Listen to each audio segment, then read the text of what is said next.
இன்றைக்கி வந்து class 9th maths NCERT syllabus lesson number 2ல் எக்ஸசைஸ் நம்பர் 2.4ல் தேர்ட் சம் பார்ப்போம். Factorise the following using the identity 9x² + 6xy + y². இது வந்து எப்படி இருக்குது? a² + a² + 2ab + b² ஃபார்மில் இருக்குது இல்லையா?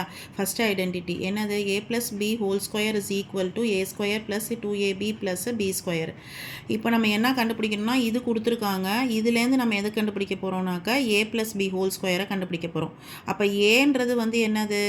9x². பீன்றது என்னது? இதுதான் b இல்லையா? அப்போ இதுதான் bன்னு எடுத்துக்கணும். b வந்து y².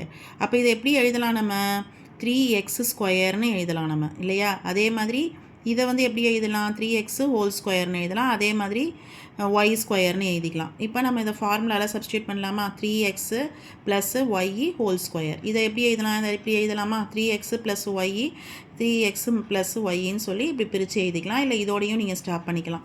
நெக்ஸ்ட்டு சம் பாருங்கள். 4y² - 4y + 1.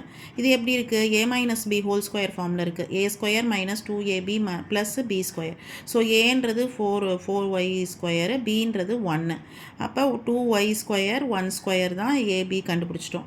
இப்போ இதை நம்ம எப்படி எழுதலாம்? 2y - 1 ஹோல் ஸ்கொயர்னு எழுதிடலாம். இதை வந்து நம்ம இப்படி பிரித்து எழுதி காட்டலாம்.